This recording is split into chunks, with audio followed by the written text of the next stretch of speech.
Extraordinary Person of the Week did it up big on his wedding day. They used a horse and carriage. Romantic, right? That day led to a business venture and a move to Wilmington to start a horse-drawn tour service. But it's not just a ride, it's a rescue. Our Extraordinary Person of the Week gives second tours of life.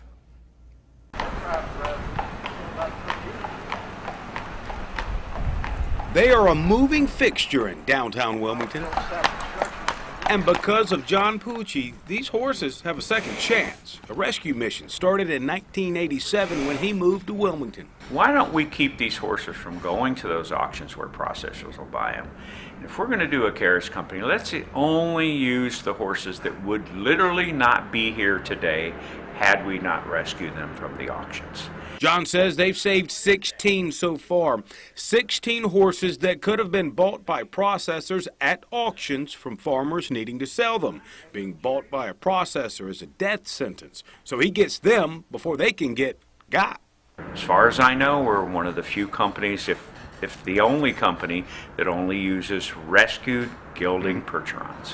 Toting people around the port city may seem like work, but if you ask this horse whisperer, it's actually a workout.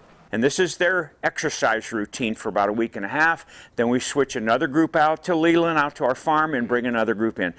His rescued horses are known to rescue old memories, too, folks who take a tour. She didn't open her eyes one time for a half hour. So when we got done, she popped her eyes open. She come over and gave me a whopping hug. She said she would ride up there, and she remembered the smell of the horse, the rock, the sound of the hooves, and that feeling of riding with her grandpa delivering milk. And some of his tours, we've done several funerals in Wilmington, are final tours to a final resting place via this antique hearse.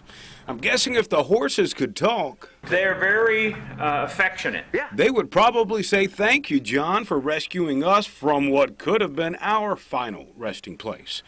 John, the second tour of life you've given these horses is extraordinary. John also says because of the extra care these horses get, like with vets and feeding and exercise, many of them have lived and are living twice as long as a typical farm horse, and that everything they use, from the carriages to the horseshoes, make the impact of the tour on the horses more like a cakewalk.